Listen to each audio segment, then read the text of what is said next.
Tonight, fear continues to brace many parts of Mexico following a weekend of violence.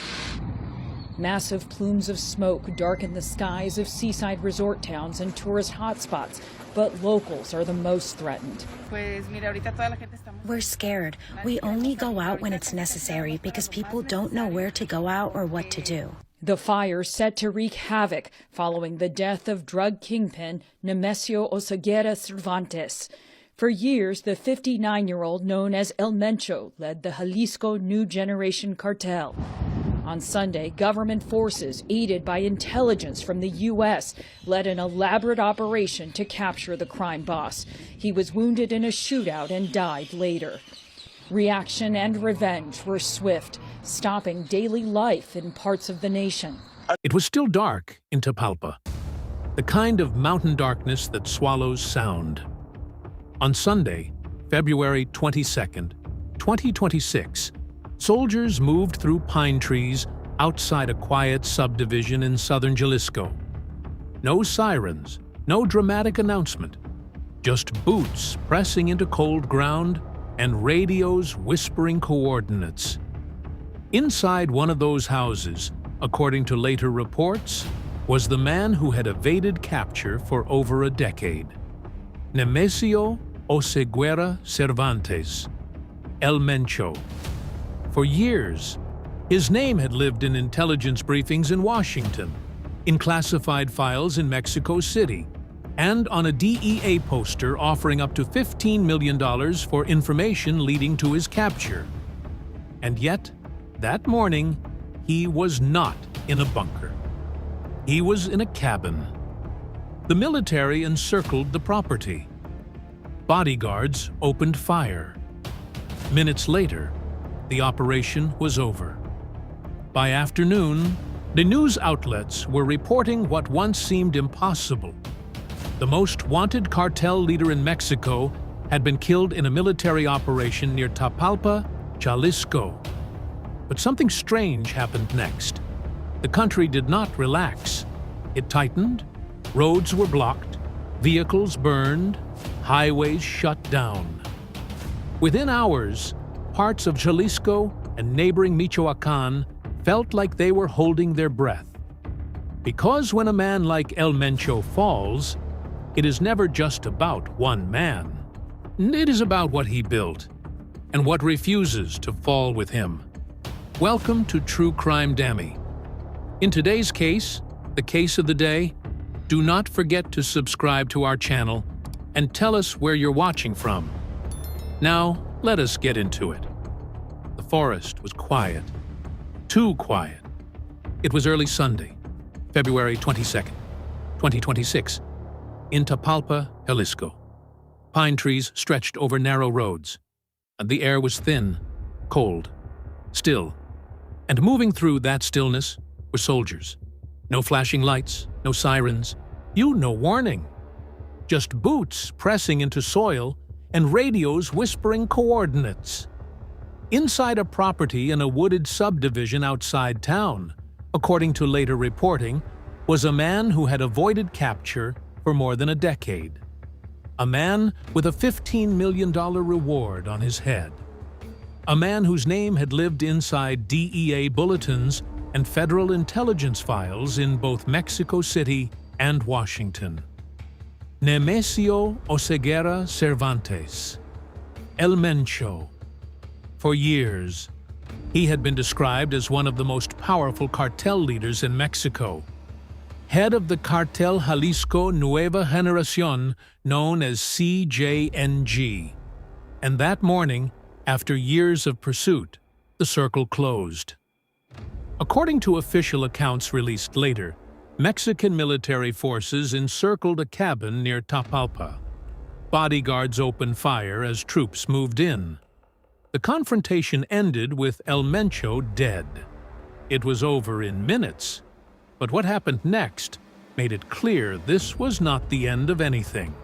By afternoon, news alerts were breaking across Mexico and the United States. El Mencho killed in military operation. And almost immediately, roads began to close. Vehicles were set on fire. Major highways in Jalisco and neighboring states were blocked. The reaction was fast, coordinated, intentional. Because when a cartel leader of that magnitude falls, the organization doesn't disappear. It reacts. And that reaction told the country something important. CJNG still had reach. When the government confirmed the death, Mexico's Defense Secretary, Ricardo Trevilla Trejo, described the operation publicly. President Claudia Sheinbaum called for calm as unrest unfolded. But calm is not something that arrives just because it's requested. For more than a decade, El Mencho had been one of the most hunted men in the hemisphere. The DEA had publicly offered up to $15 million for information leading to his capture or conviction. And yet, year after year, he had remained out of reach, until Tapalpa. Which raises the first real question of this story. How do you find a ghost? Because El Mencho had built his life around invisibility. He did not give interviews. He did not appear on camera. He did not live loudly. He moved carefully, through rural terrain, through trusted intermediaries, through layers of loyalty. But according to reporting following the operation, the final breakthrough did not come from sweeping the mountains. It came from following people. Investigators reportedly monitored a romantic partner, not directly to him, but to someone connected to her, a trusted associate. That associate became the thread, and when pulled carefully enough, it led to Tapalpa. That detail matters, because it reframes everything that follows. This was not luck. It was patience. It was surveillance. It was proximity. Inside the property in southern Jalisco, investigators later documented religious items, a crucifix, candles, saint figurines, and a handwritten copy of Psalm 91, a biblical passage often associated with protection from danger. Pause there. The most wanted cartel leader in Mexico, living in seclusion, surrounded by symbols of protection, praying, perhaps, for safety. There's something almost cinematic about that contrast. Power on the outside, fear on the inside. But to understand how February 22nd, 2026 became possible, we have to go back before Tapalpa, back before the helicopter in 2015, back before CJNG became one of Mexico's most powerful criminal organizations, back to July 17th, 1966, Aguililla, Michoacán, a rural town, a boy born into modest circumstances. Nothing about that beginning predicted international indictments, a multi-million-dollar bounty, or a final standoff in the mountains. But the path was forming. In the 1980s, Nemesio Oseguera Cervantes crossed into the United States. Southern California became part of his story. In 1992, he was arrested in the U.S. on drug-related charges. He served time. In 1997, he was deported back to Mexico. For some, deportation ends a story. For him, it began a new chapter. Mexico's cartel landscape in the late 1990s and early 2000s was unstable. Older groups were fragmenting. Alliances shifted. Power vacuums opened. He aligned himself with the Milenio Cartel, operating in western Mexico. As when that group began to fracture under federal pressure, a new organization emerged from the chaos.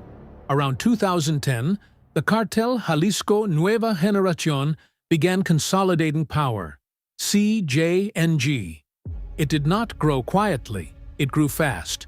Convoys of armed men, coordinated displays, territorial expansion across western Mexico, and at the center of it all was a man who almost never appeared publicly, El Mencho. By May 1st, 2015, that name would echo far beyond Jalisco.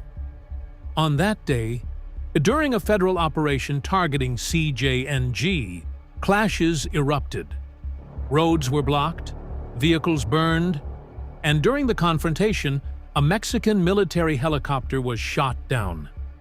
That moment changed everything. It signaled that CJNG was not merely defensive. It was willing to confront the state. From then on, El Mencho became a priority target. The United States charged him with drug trafficking conspiracy and firearms offenses tied to a continuing criminal enterprise. And the DEA listed him as a fugitive with a reward of up to $15 million. And still, he remained free. Years passed. Associates were arrested. Operations intensified. His son, Ruben Oseguera Gonzalez, El Menchito, was eventually sentenced in Washington, D.C. on March 7, 2025, to life imprisonment plus 30 years. The court ordered forfeiture of more than $6 billion in drug trafficking proceeds. The pressure was mounting, but the leader remained unseen. Until February 20-26, in Tapalpa, encirclement, gunfire, confirmation, and then retaliation. Chapter 1 ends not with closure, but with instability. Because the fall of a kingpin does not automatically bring peace, it can bring uncertainty, and uncertainty can be dangerous. So the next question becomes unavoidable. How did a man who survived more than a decade under global pressure finally make the mistake that led investigators to his door? And what exactly did he build that made his removal so explosive? That is where we go next. Long before Tapalpa, long before the $15 million bounty, before highways burned in retaliation, there was a fracture, and fractures create opportunity. After being deported from the United States in 1997, Nemesio Oseguera Cervantes returned to a Mexico that was already shifting beneath the surface. The old cartel order, dominated by a handful of major organizations, was under pressure from federal crackdowns. Arrests were breaking chains of command. Trust was thinning. Power was unstable. And instability is oxygen for ambition. He aligned himself with the Mencho Cartel, a group operating primarily in western Mexico. It wasn't the largest organization in the country, but it was positioned in a critical corridor. Jalisco, ports, highways, access routes. Geography matters in organized crime. When federal pressure weakened Mencho leadership in the late 2000s, something happened that has defined cartel evolution in Mexico for decades. It split, and from that split, around 2010, emerged the Cartel Jalisco New Generation, CJNG. At first, it was just another acronym in intelligence briefings. But what separated CJNG from other splinter groups was speed. It did not creep into relevance. It accelerated into it. Within a few years, security analysts began describing CJNG as one of the fastest-growing criminal organizations in Mexico. It expanded aggressively across western states, especially Jalisco, Colima, and Michoacán. But growth alone doesn't create fear. Visibility does. Unlike older cartels that preferred to operate quietly, CJNG demonstrated a willingness to show its presence. Armed convoys appeared in videos. Coordinated displays of force circulated online. The messaging was deliberate. We are organized. We are disciplined. We are not hiding. And yet, at the center of it all, the leader remained unseen. El Mencho rarely appeared publicly. No grand interviews. No public celebrations. No press appearances. He built authority without visibility. And that is harder to fight.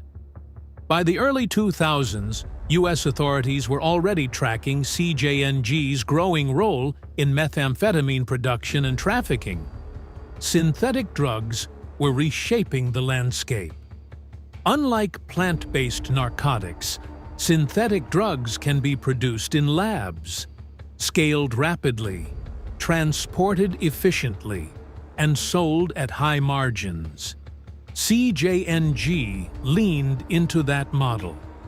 Ports along Mexico's Pacific coast became critical entry points for precursor chemicals.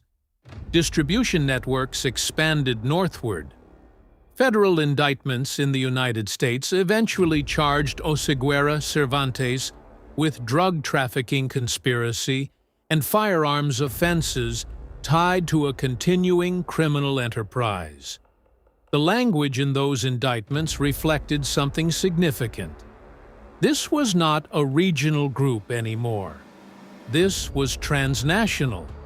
But even as U.S. charges mounted, Mexico's most defining confrontation with CJNG was still ahead. May 1, 2015, Operation Jalisco. Federal forces moved aggressively against CJNG positions. What followed shocked the country. Road blockades appeared across Jalisco. Vehicles were set on fire to block highways. Coordinated disruptions paralyzed movement in multiple areas. And then, during clashes, a Mexican military helicopter was shot down. The image of a fallen military aircraft sent a signal far beyond Jalisco. And it told the public that CJNG possessed both firepower and coordination. It told the government that this was no small faction. And it told international observers that a new power structure had solidified in western Mexico. From that moment, El Mencho's name carried a different weight. He was no longer just leading a rising group. He was leading a cartel willing to challenge federal forces directly. The manhunt intensified. The DEA placed him on its most wanted list, offering up to $15 million for information leading to his capture or conviction. That reward level placed him among the highest value targets connected to organized crime. But money does not always equal capture. Years passed. CJNG continued expanding. Security analysts reported its presence across numerous Mexican states. Violence surged in regions where territorial battles erupted. Rivalries formed, alliances shifted. But El Mencho did not appear. No arrests. No confirmed sightings. No public mistakes. Instead, intelligence assessments described him as insulated, compartmentalized, shielded by layers of trusted associates. That structure is both strength and vulnerability, because compartmentalization protects leadership until one layer breaks. And pressure was building. The U.S. indictment process continued. Investigators traced financial networks. Arrests of mid-level figures occurred periodically. Weapons caches were seized.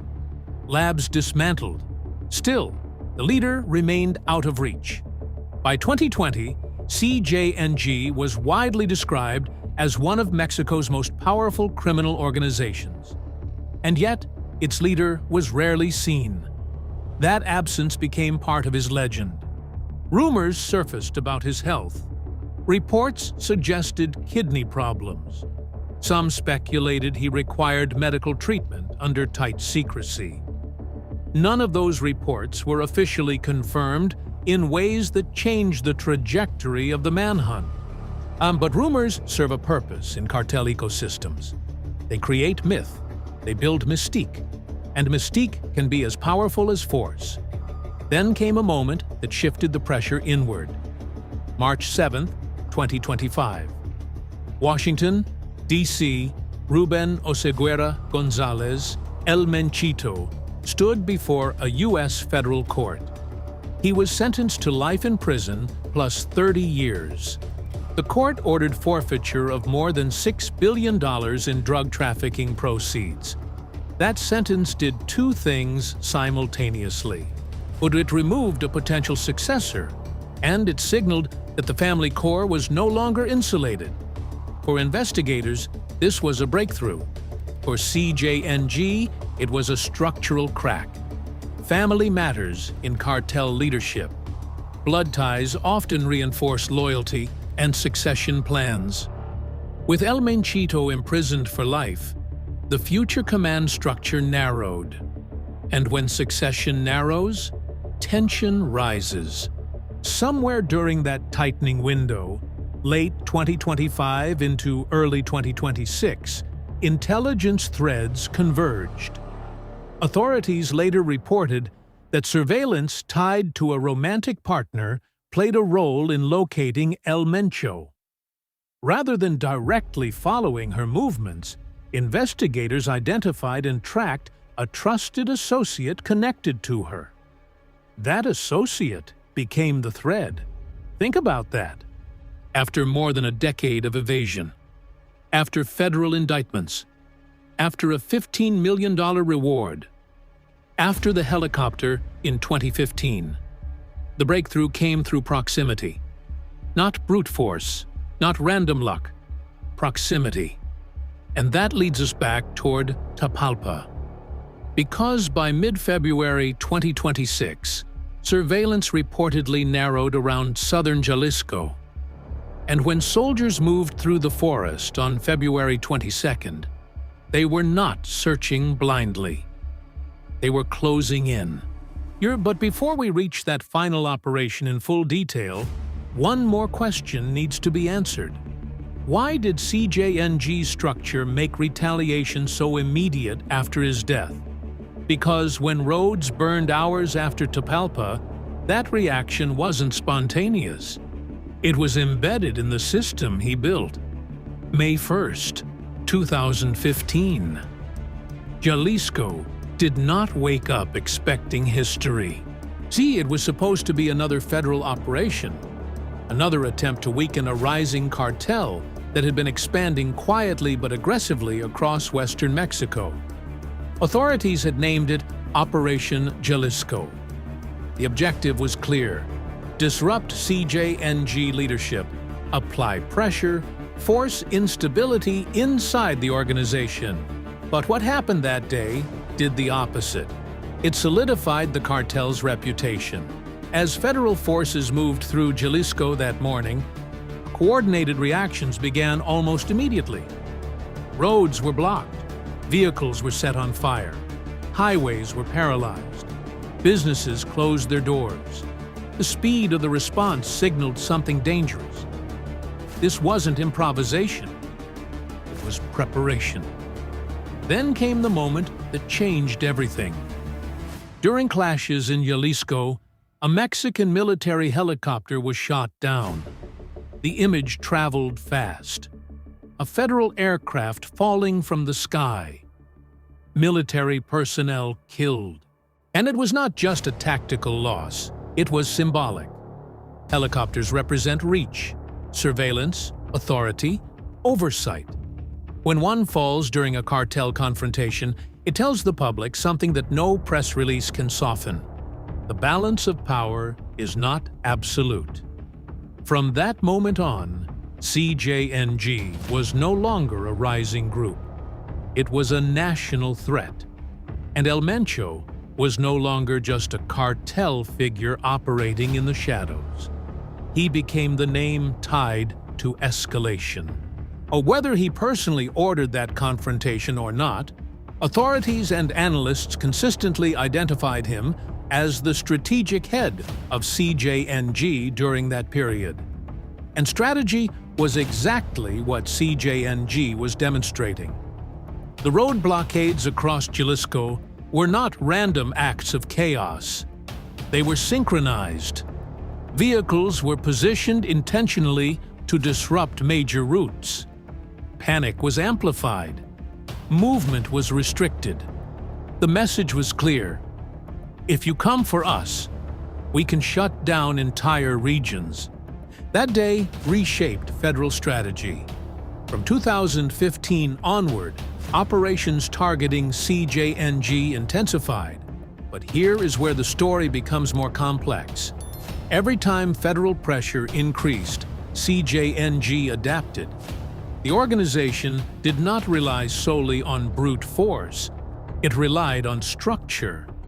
Compartmentalization became one of its defining characteristics. Lower-level operatives often had limited knowledge of upper leadership movements. Communication channels were layered. Trusted intermediaries handled sensitive exchanges. This model reduces vulnerability.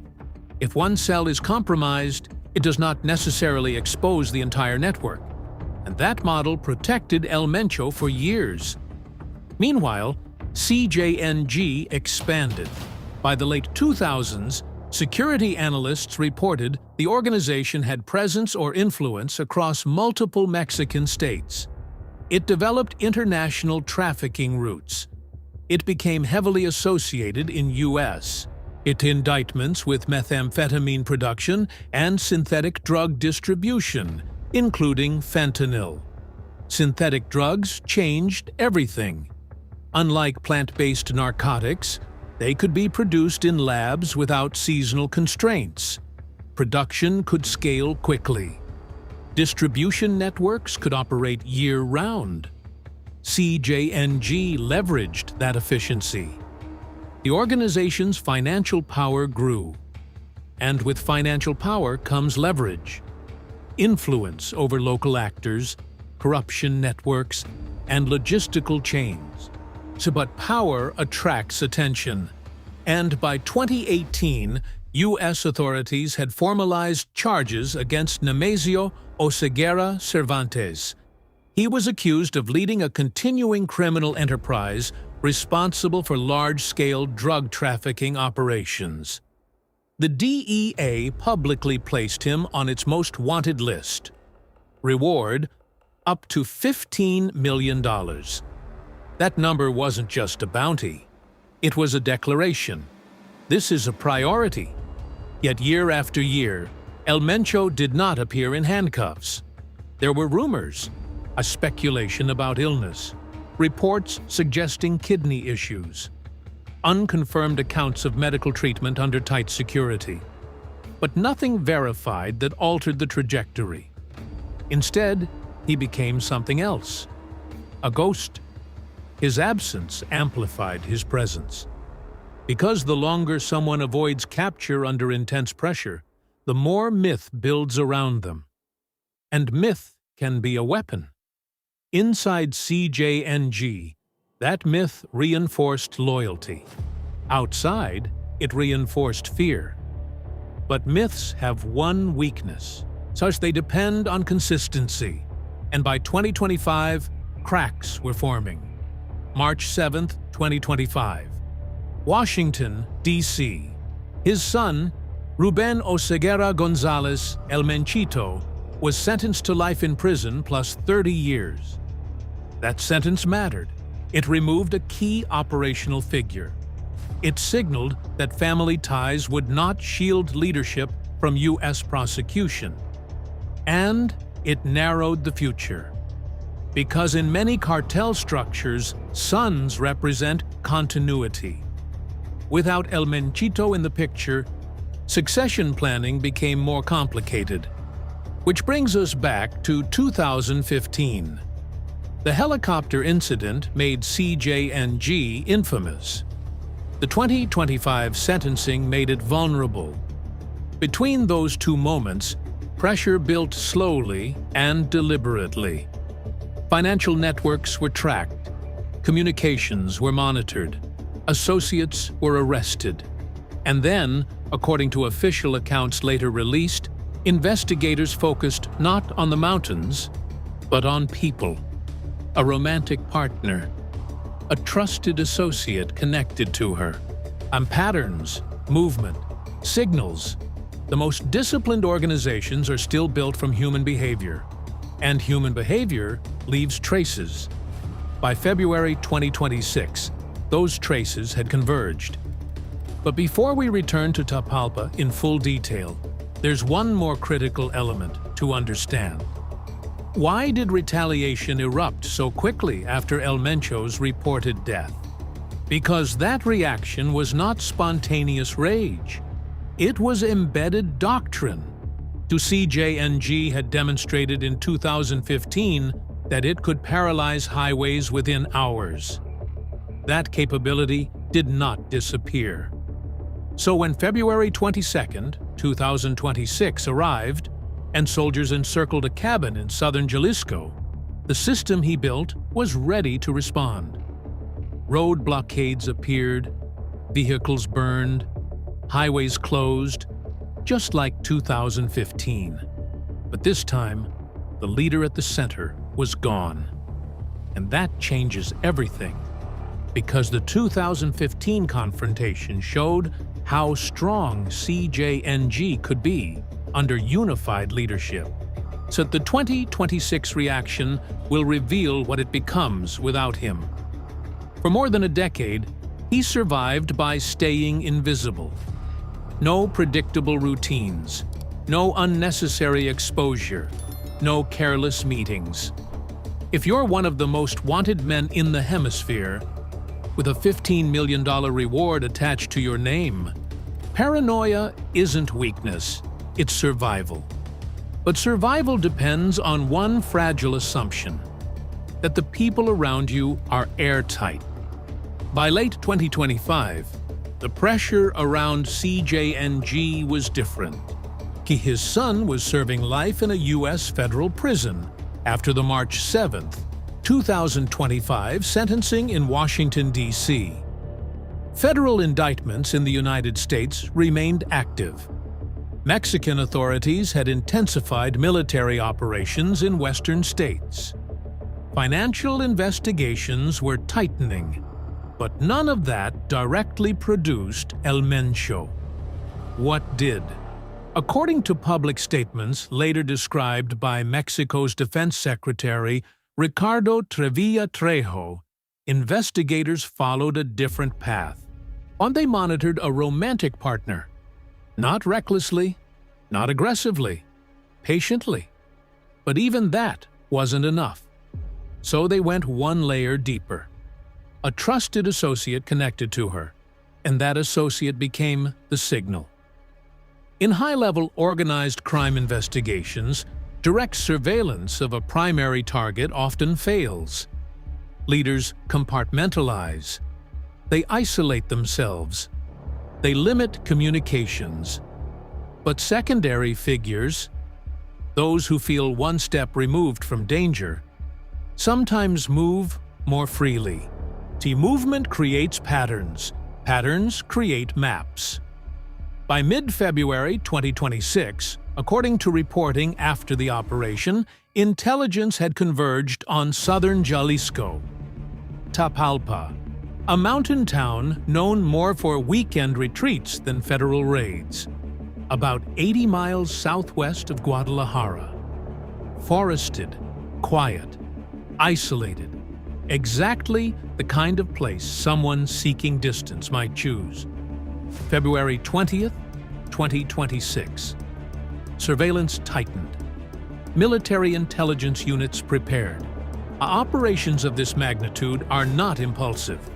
They require coordination between ground forces, perimeter control, communications suppression, and aerial awareness. Then came Sunday, February 22nd, 2026. Before sunrise, federal forces moved toward a wooded property in an exclusive subdivision near Tapalpa. Encirclement is a psychological tactic as much as a tactical one. You don't storm blindly, you surround, you cut escape, you control exits. And according to official accounts reported afterward, as troops moved in, bodyguards inside the property opened fire. What followed was brief. When it ended, Nemesio Oseguera Cervantes, El Mencho, was dead. No dramatic public arrest, no televised capture, no parade of handcuffs. a confrontation in the forest, and then confirmation. The most wanted cartel leader in Mexico had been taken out in a military operation. But what makes this chapter gripping isn't just the confrontation. Oh, it's what happened within hours. Because CJNG did not wait. Road blockades appeared in multiple areas of Jalisco and Michoacán. Vehicles were set ablaze to paralyze highways. Clashes erupted. The reaction looked eerily similar to May 1st, 2015, the day the helicopter fell. The message was unmistakable. We are still here. President Claudia Sheinbaum addressed the nation, calling for calm. Security forces worked to clear highways. But the reaction revealed something crucial. CJNG's operational capacity did not collapse in the first hours, which raises the most important question of this documentary. Was the organization prepared for this moment? Because leadership removal is not chaos if succession planning exists, and it is not stability if internal rivalry follows. Another key detail surfaced after the operation. Hugo Cesar Macias Ureña, known as El Tuli, described as a close CJNG ally, was also reported killed in related confrontations. That narrows the inner circle even further. When both a leader and a trusted associate fall simultaneously, the chain of command becomes uncertain. And uncertainty inside organized crime structures can become volatile. But there was one more detail that transformed this from a tactical operation into something almost cinematic. Inside the Tapalpa property, investigators reportedly found religious items: a crucifix, candles, saint figurines, and a handwritten copy of Psalm 91. See, Psalm 91 speaks of protection from danger, of shelter under wings, of deliverance from threats. Think about that. For over a decade, El Mencho built one of Mexico's most powerful criminal organizations. He survived federal raids, international indictments, a public $15 million bounty. And yet, in his final refuge, he surrounded himself with prayers for protection. Power does not erase fear. Sometimes it magnifies it. And that detail reframes the entire arc. He wasn't living like a conqueror. He was living like someone who knew the net was tightening. Because by early 2026, the pressure was multidirectional. His son imprisoned for life. U.S. indictments active. Financial investigations ongoing. Surveillance closing in through personal connections.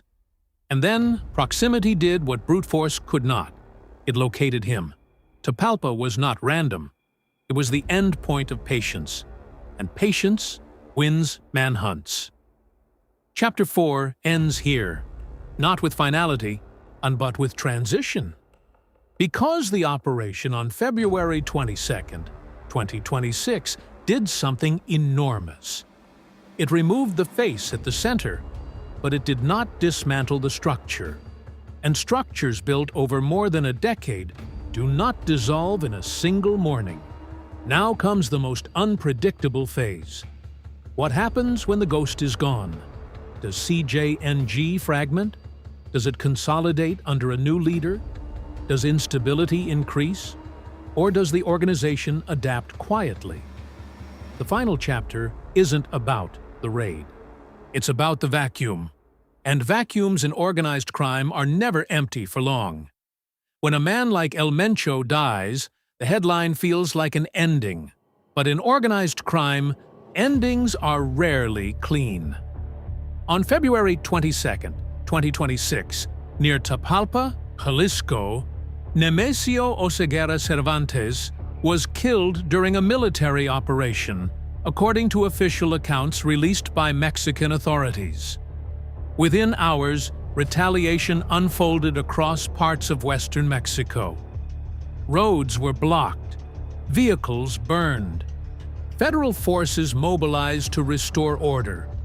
The immediate reaction told the country something important. CJNG was not built around a single trigger finger. It was built around a system, and systems do not vanish with one confrontation. For more than a decade, CJNG expanded rapidly across western Mexico and beyond. Security analysts repeatedly described it as one of the most powerful criminal organizations in the country. Its growth was fueled by aggressive territorial expansion, a coordinated displays of force, and an efficient trafficking model centered around synthetic drugs. The structure El Mencho helped shape was disciplined, compartmentalized, layered. That matters now more than ever.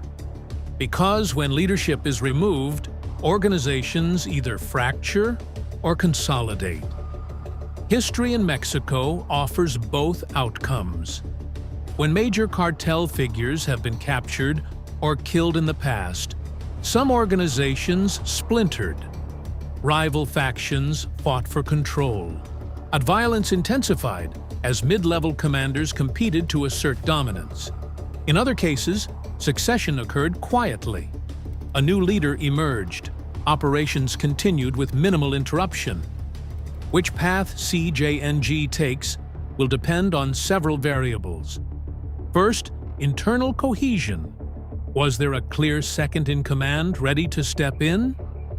With Ruben Oseguera Gonzalez, El Menchito, sentenced on March 7, 2025 in Washington, D.C. to life imprisonment plus 30 years, a potential successor was already removed from the equation. That left the upper ranks narrower. Second, financial continuity. Cartels function on logistics and capital.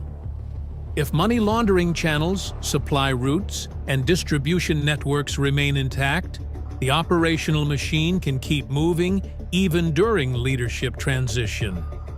Third, external pressure. Mexican military forces and U.S. agencies will likely continue targeting remaining leadership figures. Sustained pressure can accelerate fragmentation. Fourth, alliances. CJNG built influence in multiple regions through local alliances and negotiated relationships. Those relationships will now be tested. In the hours after El Mencho's reported death, the reaction was immediate and coordinated. That suggests that at least in the short term, the organization retained command structure capable of rapid mobilization. But rapid mobilization does not guarantee long-term unity. And there is another psychological layer to consider. For years, El Mencho's ability to evade capture reinforced his myth. He survived Operation Jalisco in 2015. He survived the helicopter confrontation that shocked the country. He survived international indictments. He survived a $15 million bounty. That longevity created the perception of invulnerability. When someone perceived as untouchable falls, it alters the psychology inside the organization. Fear can rise, so can ambition. Mid-level commanders may see opportunity, rivals may test boundaries, and law enforcement may push aggressively during the transition window. The Tapalpa operation did more than remove a leader. It exposed the fact that he could be found. And that exposure changes behavior across the network. But perhaps the most haunting image from this entire arc remains inside that cabin in southern Jalisco. Religious figurines, candles, a handwritten Psalm 91, a prayer for protection. And it's a quiet image compared to burning highways and federal raids. Yet it reveals something deeply human. Even the most powerful figures in organized crime understand vulnerability. They live with it daily. They build walls around it. They surround themselves with security, loyalty, isolation. But in the end, the net closes through proximity. Surveillance tied to personal relationships reportedly led investigators toward Tapalpa. Not brute force, not random chance. Patience. When after more than a decade of pursuit, that patience ended the manhunt. And now, the country watches what follows. Will CJNG fracture into competing factions? Will a new leader consolidate control quietly? Will violence spike temporarily as power shifts? Or will the organization adapt and continue operating under a different name at the top? Those questions do not have immediate answers. They unfold slowly, through intelligence reports, through court cases, and through shifts in violence patterns, through who appears next on most wanted lists. One fact, however, is no longer uncertain.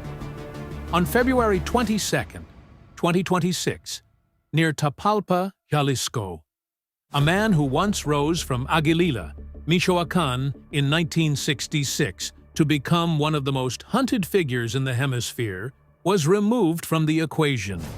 His story stretched across decades, from a 1992 arrest in California, to deportation in 1997, to the emergence of CJNG around 2010, to the helicopter incident on May 1st, 2015, so to a public $15 million reward, to his son's life sentence in 2025, to a final confrontation in the forest in 2026.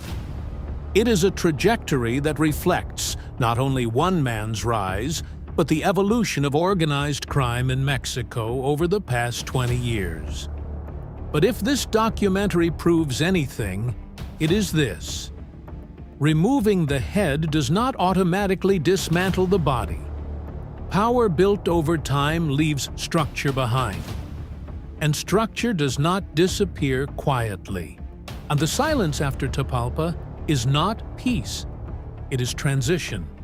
And transitions in organized crime are often the most dangerous phase of all. This story does not end here. It shifts. And as it shifts, the world will watch what emerges from the vacuum left behind. Because when a ghost falls, the shadow it casts does not vanish overnight. It lingers. And what rises from that shadow will determine whether February 22nd, 2026 was a turning point, or simply another chapter in a much longer conflict.